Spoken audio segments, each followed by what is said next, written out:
26, and the writer is comparing Melchizedek and his priesthood to that of Christ. And so here we find type and antitype. So if you're not used to types, here is one here, Melchizedek. He prefigured, or he foreshadowed, let me say, Jesus Christ in his high priesthood. And so this is what the writer of the book of Hebrews is dealing with. He says, for such a high priest was fitting for us, and he's talking about Christ here, who is holy. So let's analyze these words. What's holy mean? Pure. Set apart. Yeah, set apart. Yeah, that's exactly right. Yeah.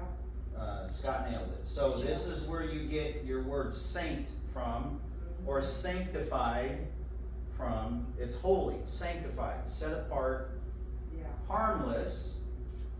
So did Christ do any harm? Nope. No. He didn't. When he was reviled, he did not revile back. Nope. He did not fight back. What he did is he submitted his will to the will of the Father, and he initiated and eventually completed the scheme of redemption.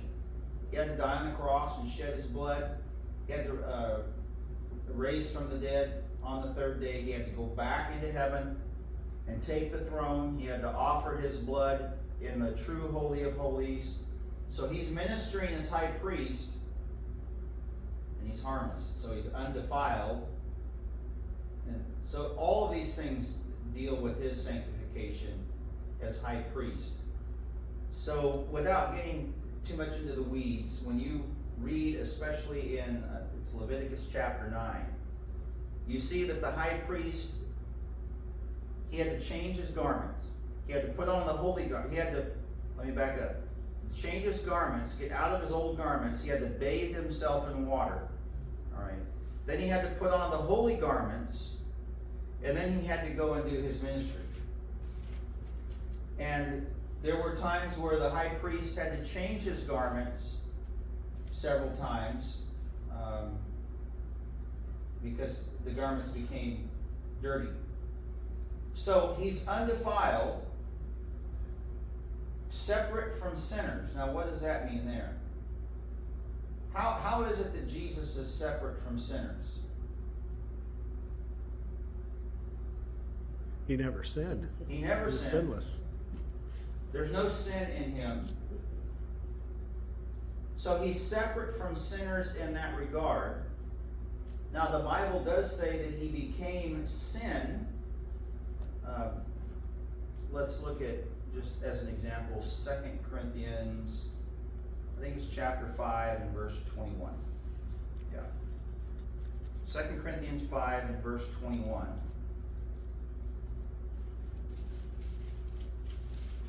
There Paul says, for he made him who knew no sin to be sin for us. All right, so we'll stop here and we'll look at a term. Vicarious. Does anyone know what vicarious means? Live vicariously through someone, like instead of, or Yes. Yes. So here we have substitution, right? Where we're the ones doing the sin, and we're the ones that deserve the punishment, the condemnation, the cutting off because of our sin. But here in the scheme of redemption, God sends his Son, born of a woman, Galatians 4:4, born under the law to redeem those under the law. So he dies as a substitution for us. So he takes on the sin of the world. Remember in John's gospel, when Christ came up to John to be baptized of him, he looked at Jesus and he said, behold the Lamb of God that takes away the sin of the world. So that is Passover language, because what animal was killed during the Passover? Lamb. A lamb. So it's festal language that John used there. And all the Jews, when they heard that, they would have known, oh, this is talking about the Passover lamb. They would have instantly understood that. It's much like if I say to you, 77 years ago, what are you going to instantly think about? Abraham Lincoln. You're going to think about Abraham Lincoln and the Emancipation Proclamation. If I say we the people, in order to form a more perfect union, you automatically know what I'm referring to, right? What is that? The preamble to the Constitution. We're gonna learn that in junior high.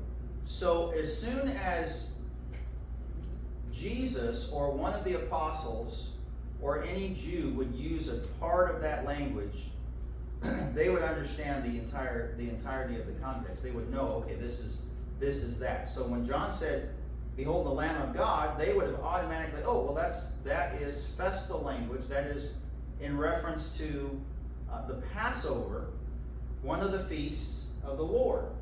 And we know that the Passover, we know what that was for, and we know what it accomplished. So they would have known the same thing. And so here we have separate from sinners. Now, Paul says, so back to 2 Corinthians 5:21, he made him who knew no sin to be sin for us. So here is the substitutionary death on our behalf, that we might become the righteousness of God in him. But notice, this isn't universalism, right? So the in him is the qualification. In other words, it's not all men everywhere that become the righteousness of God in him, or that attain unto the righteousness of God. It is in him. So humanity must get into Christ. That's where forgiveness is. All right, so Paul says he made him who knew no sin to become sin. So he's separate from sinners. He has become higher than the heavens. So I told you last week to go and look at this phrase. And I want to spend a little bit of time on it. And I know I can have ADD on some of these things, and go to the nth degree. I don't mean to bore anybody. I want to dive a little bit deeper into these phrases, because I want you to see how these phrases are used and can be used and understood in their biblical narrative. So higher than the heavens. I ran across this as I was studying this months ago, and I'm like, oh, wait a minute, that's not just referring to Jesus is above the clouds. That can't be the meaning, because that Doesn't sound, and that, the stars are above the clouds, but that doesn't really mean anything to us. The sun is above the cloud, so higher than the heavens. So I got to thinking, I'm like, well, that's got to have a biblical connotation more to status. the Jews in the first century. In other words, it's got to mean something. It doesn't mean that Jesus is higher than Mount Everest. That's not what that's referring to, right? More like his status? Yes, exactly. That's what it is. But let me show you how this is used in Scripture.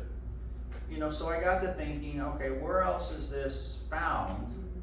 Or at least the concept of this is found, and I want to show you. So let's turn over to Isaiah chapter 14.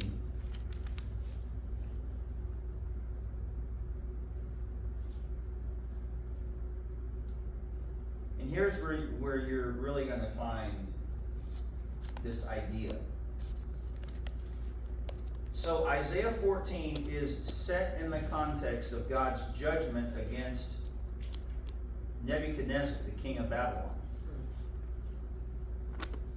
And we'll look at verse 3, because that's where the context of this starts. Isaiah 14.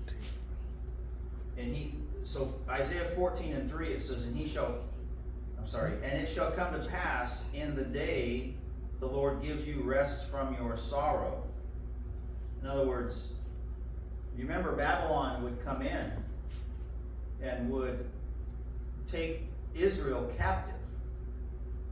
That happened in 586 BC, and then Nebuchadnezzar destroyed the first temple.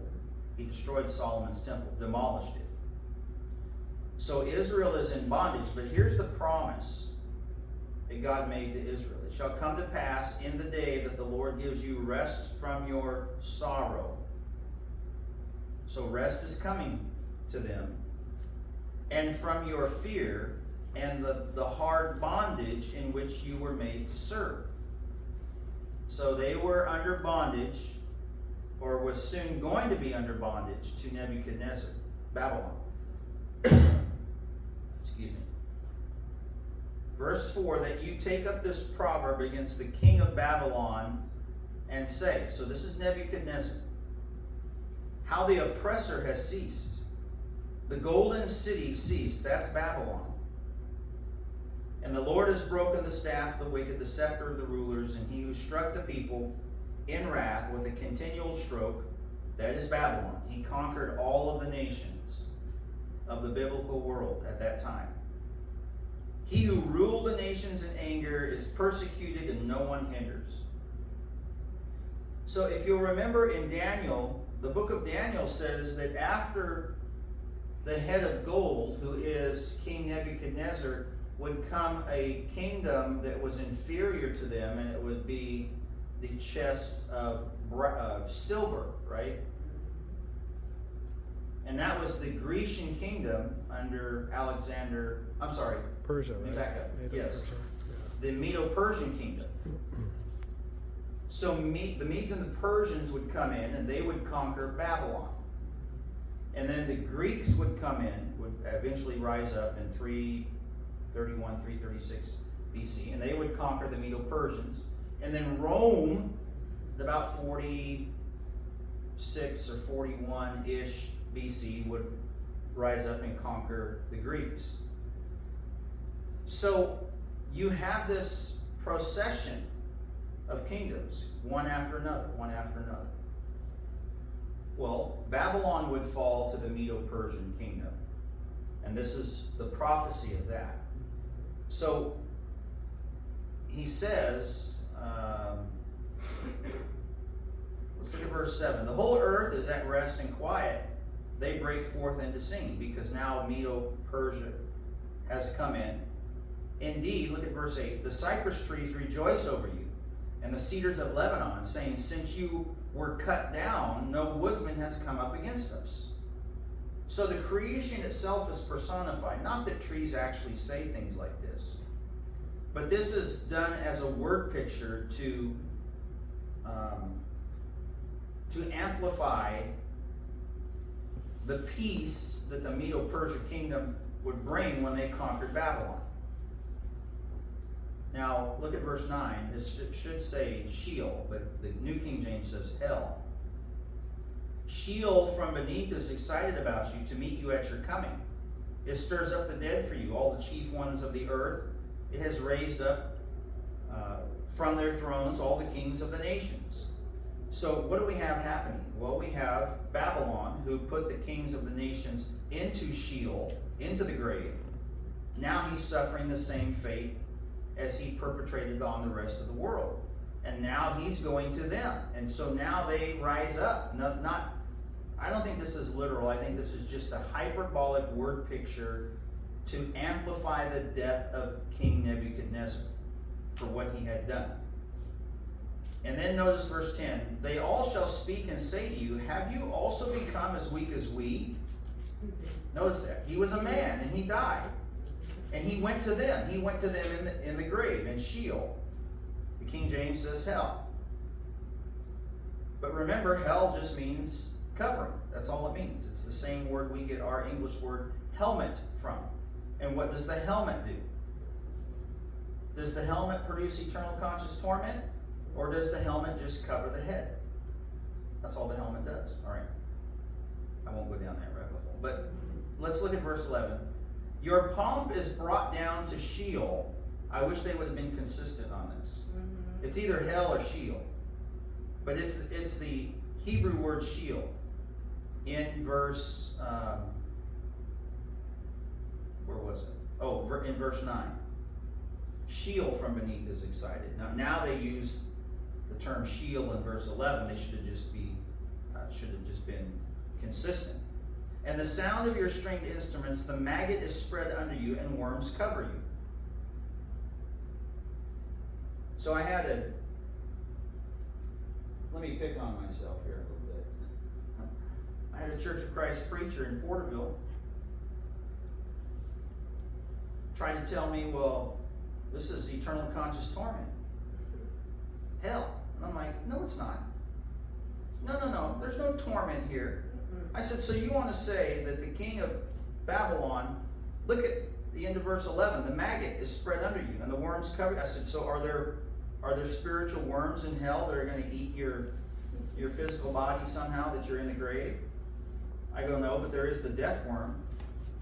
Any person knows, you put a dead body in the ground, and there's going to be the death worm. I call it the death worm. There's an actual worm that's in the dirt that eats your flesh.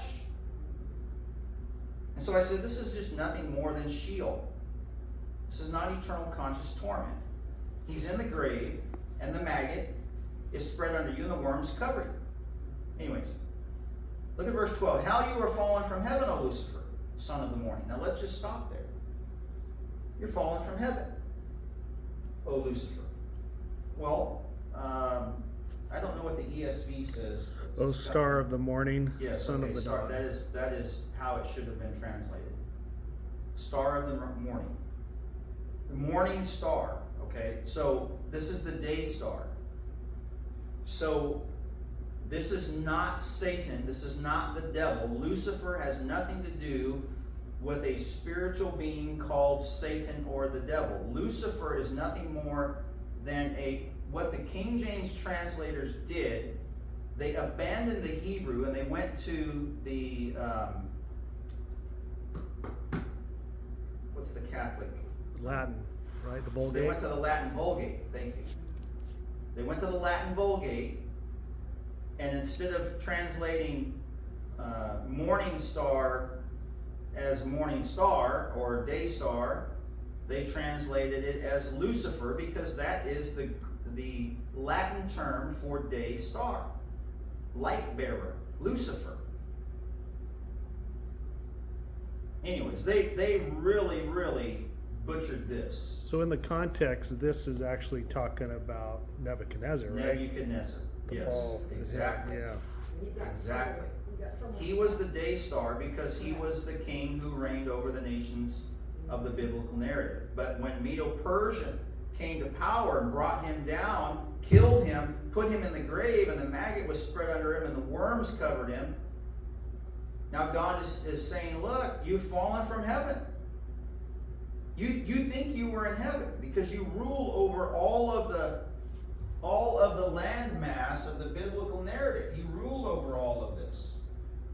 But Medo-Persia came in, killed Nebuchadnezzar, put him in the grave, and now God says, oh, you've fallen from heaven. Well, he was never in heaven.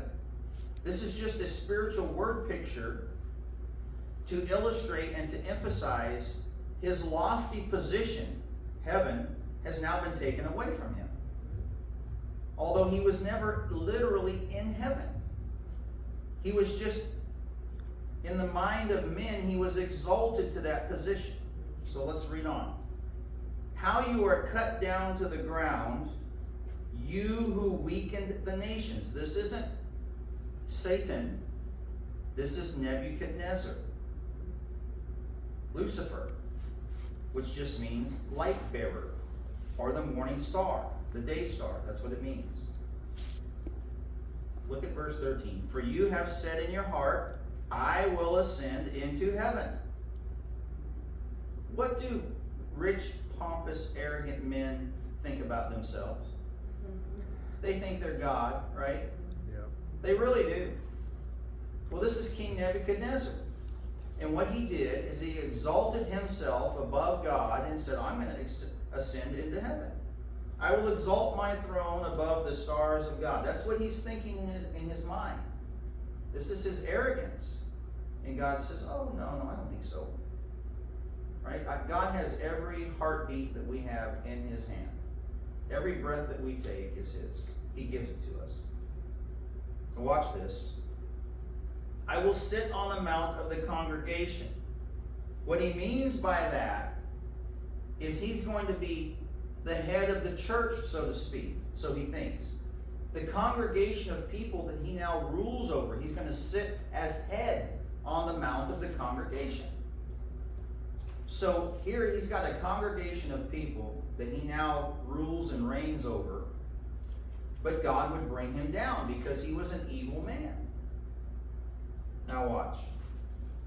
On the farthest sides of the north, look at verse 14. I will ascend above the heights of the clouds.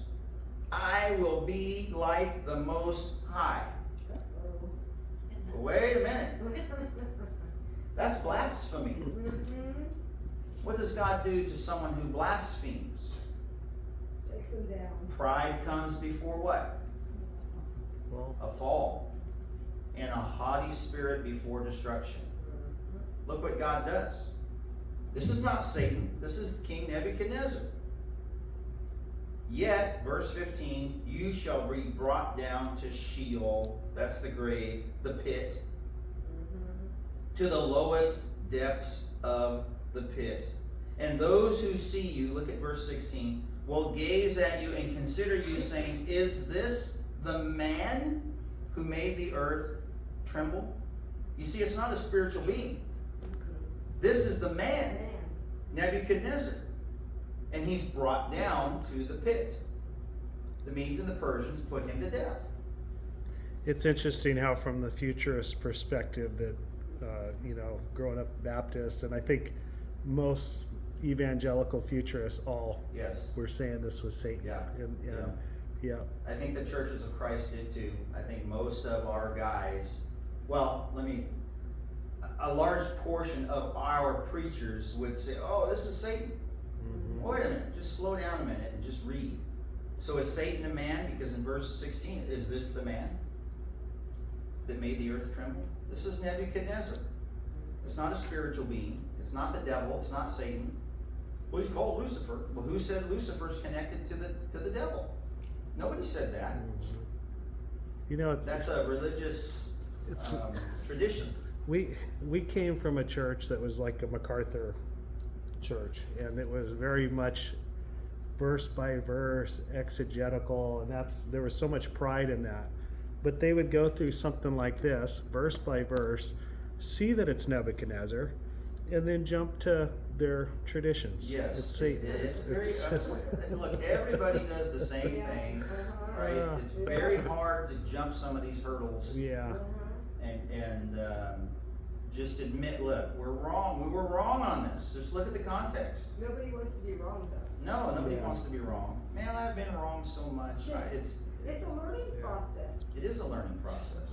Unless you can admit you're wrong, you can never be right, right? True, Correct. true. That's how we learn.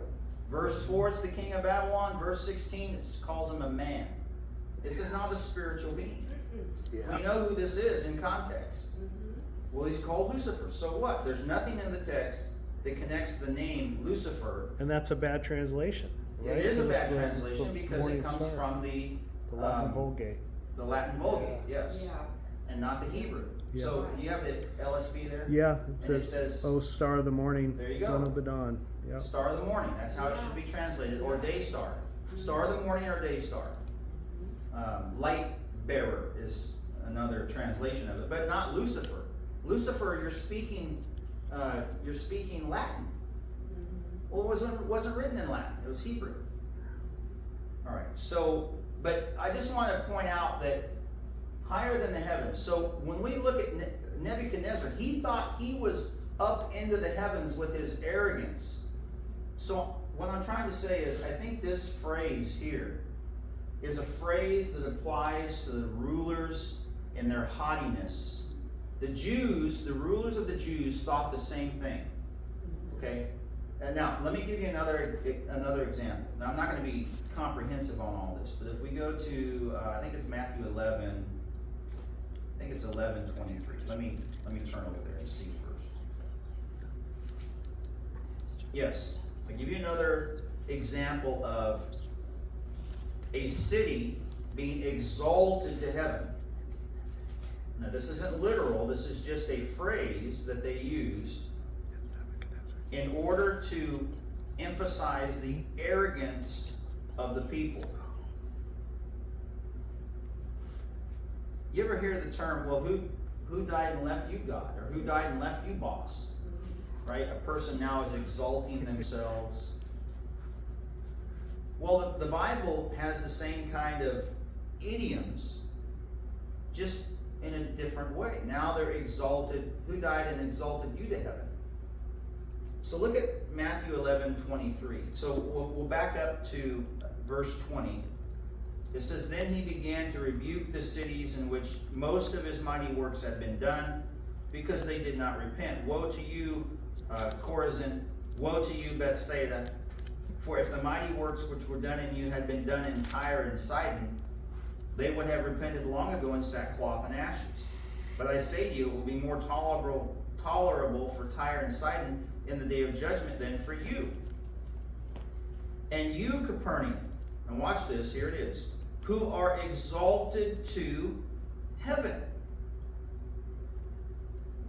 Now, in what way, let me ask you this, and I'm not trying to be mean in any way. I just want you to analyze what you're reading better. So I had to ask myself, is this literal? Does Jesus mean to say that Capernaum was somehow lifted up, levitated, the entire city, levitated up into the heavens? No. It's a figure of speech. It has to be a figure of speech. Because if it's not, if Jesus is trying to be literal here, this goes into the realm of the absurd, of the ridiculous. So it has to be a Jewish or a Hebraic idiom, this idea of being exalted to heaven. All right, so when you look at the biblical narrative from Genesis to Revelation, you can see, look, this idea of being exalted to heaven is not literal. It's just an expression that the Jews would use in their culture to say, look, you're very arrogant. You're a very proud and arrogant person, or a very proud and arrogant, in this case, city. Capernaum thought that they were exalted to heaven. What's he tell them? He tells them the same thing he told Nebuchadnezzar. You will be brought down to Hades. That's the other extreme, right? Heaven and hell. New King James says Hades. So it's the equivalent to Sheol. You're going to be brought down to the pit, to the grave. You're going into death. All right. Let's look at Lamentations. So we don't read Lamentations very often. But let's see, my note, Lamentations 2:1.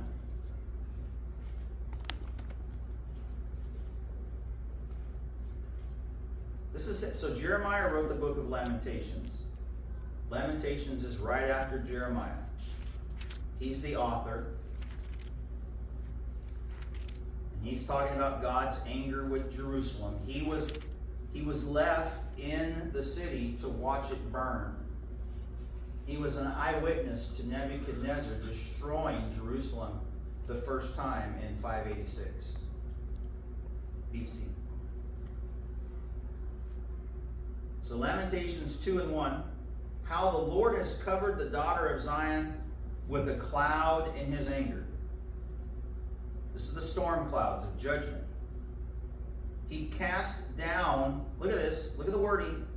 He cast down from heaven to earth the beauty of Israel. Is that not the same thing that we're dealing with? Casting down from heaven to earth? What's the idea? When you're cast down, what's the idea? You're taken out. You're eliminated. You're judged. Judgment is now passed on you. and God will bring you down. He will humble you. You're exalted in your arrogance and pride, and you're going to be humbled when God brings you down. That's the idea. And that's how the prophets used it. Isn't it reassuring when we look at Scripture and we see this over and over and over, and then we look at today and we see that there's leaders that have exalted themselves, and it's Yeah. coming to an end, and it's like, oh, God's There's just no difference, right? Yeah, Man is, yep. is still stuck in the same rut, yeah, and God doesn't let it Nothing go. new under the sun. Yeah. Fighting to keep it. Yep. fighting to keep that power, right? Yeah, Yeah. We're still stuck in the same rut we've always been stuck in. Mm-hmm. We're predictable. yeah, And if we don't change our ways, I think God is going to bring us down. He's going to cast us down from heaven to the earth. That's why we're here. That's why we're here in this building. I mean. So Amos, let's look at Amos chapter 9.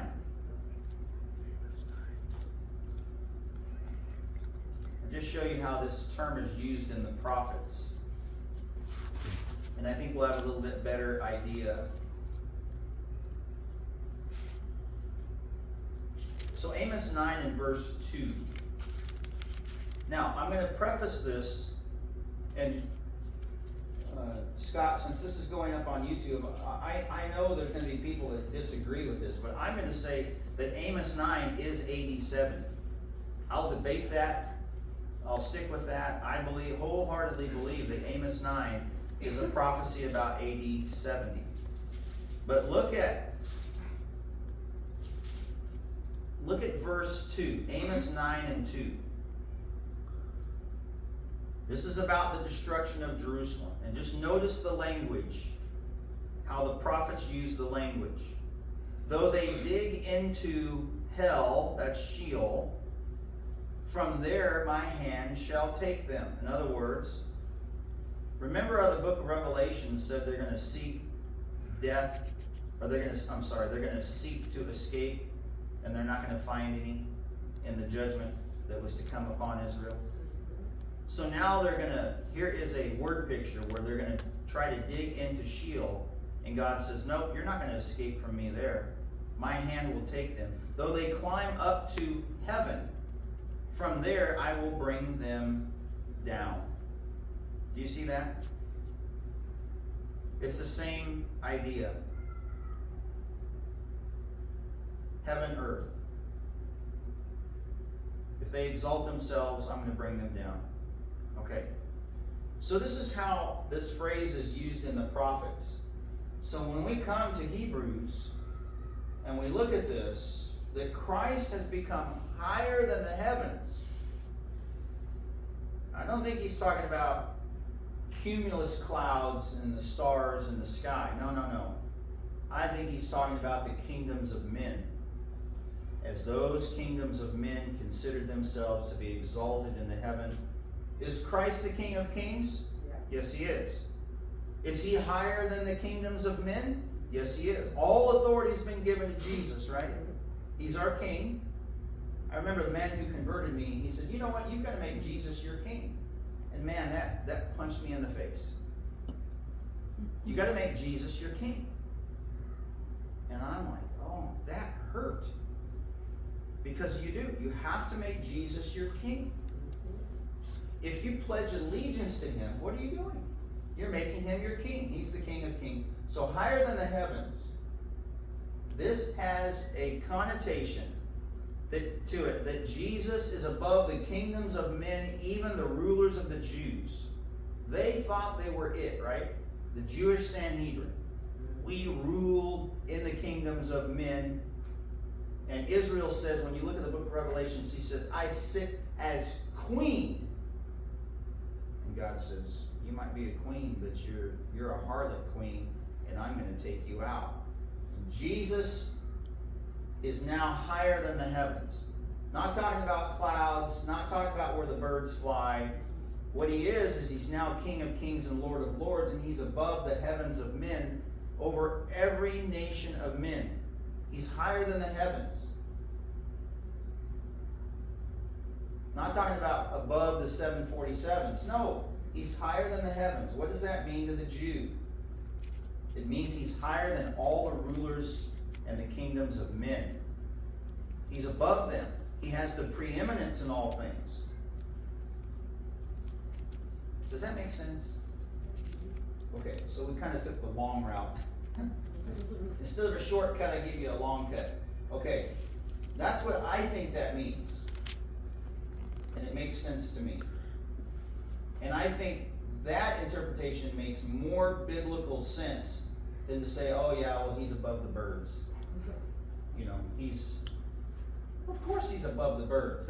The heavens here is not talking about the birds where the birds fly. The heavens is talking about the rulers of men who exalt themselves, and now they're going to be brought down to the earth or brought down to Sheol or Hades. So Jesus is above all these guys. The kingdom of God exalts itself above all these so-called heavenly rulers of men who wanted to exalt themselves above the rule and the authority of God. Jesus is above that. So, who, that personal pronoun there, refers back to Christ, does not need daily as those high priests. So those high priests, it's in reference to the Levitical system, as those high priests offer up sacrifices. So they did so on a daily basis. Now, the priest could not minister for you unless you brought the right sacrifice for the right sin that you committed. All right? And if you brought no sacrifice at all, you dare not go to the high priest, or the priesthood at all, because you couldn't offer blood to, I would say, temporarily cover, because we know there was no forgiveness under the old covenant. But I do believe there was temporary covering until Christ could die and shed his blood to remit everyone's sins. So, but nonetheless, whether there was any or not, you had to bring the right sacrifice to the priest for the sin that you have committed. So those the high priests, and so he says the high priests plural, because there was a primary high priest, and then there was a secondary high priest in case the first one got sick or got injured and he couldn't minister. You had to have the backup. See, so there's a plurality of high priests, and then the rest of the priesthood were under those two men. So they had to offer up sacrifices on a daily basis for the people. Now, this is talking about the Day of Atonement here, because he goes in and he offers first for his own sins. That's the Day of Atonement. And then for the people's sins. For this he did once for all when he offered up himself. So Jesus fulfills Yom Kippur, the Day of Atonement. That's one of the 7 feasts of Yahweh. So we need to slow down here when we look at Revelation, when we look at Hebrews 7. This is temple typology, and this is festal typology that he is dealing with. So Yom Kippur, the Day of Atonement. All right, any thoughts on this? Let's move on. So for the law appoints as high priests men who have weakness. Now how did they have weakness? Were they separate from sinners, like Jesus, or were they sinners themselves? They were sinners themselves, right? These Levitical priests. So they had weakness. They had all the weakness that everyone else had. Did these priests ever covet? Did they ever lust? Did they ever commit murder? Did they ever commit adultery? Did they ever do whatever it is you do to become a sinner? Yes, they did, all the time.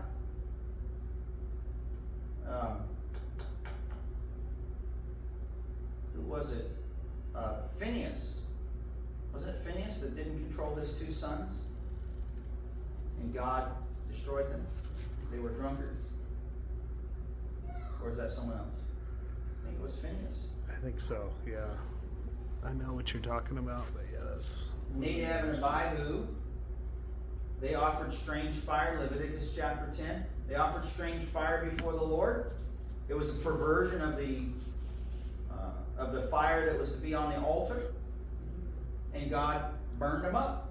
So these men had weakness, but the word of the oath, which came after the law, appoints the Son who has been perfected forever. How did Jesus become perfect? Well, we know he was born that way, right? He's the Son of God. That's the obvious answer. But that's not really the answer I'm looking for. We know that. How did he become perfected forever? Well, Without sin. Through the resurrection. yes, yeah. So Nancy and Scott, you're giving legitimate answers, but that's not quite the answer that I'm looking for. I'm going to show you what I'm thinking on this. When we go back to chapter 5, let's look at Hebrews 5, verses 8 and 9. So your answers aren't wrong. I'm just going to show you where my mind is on this. Everybody gets a trophy, right? Yeah, everyone can get it. So when I see this, he's perfected, he has been perfected forever. So look at Hebrews 5, 8, and 9. Why am I in Matthew? That is not going to work. Okay. Hebrews 5, 8, and 9. Look what the writer says. Though he was a son, I got the New King James, yet he learned obedience by the things which he suffered. So he suffered in doing the Father's will. Watch this. And having been perfected. Whoa, wait a minute. The Son who has been perfected in doing the Father's will. So remember in the garden, now we're out of time, so I'm gonna stop right here, but remember in the garden, he prayed, Father, take this cup from me. I think that was his humanity. What do you think? Yeah. I think that was Christ's humanity coming out as a human and him saying, you know what, I don't want to do this. My flesh does not want to do this. I'm going to put the asterisk there.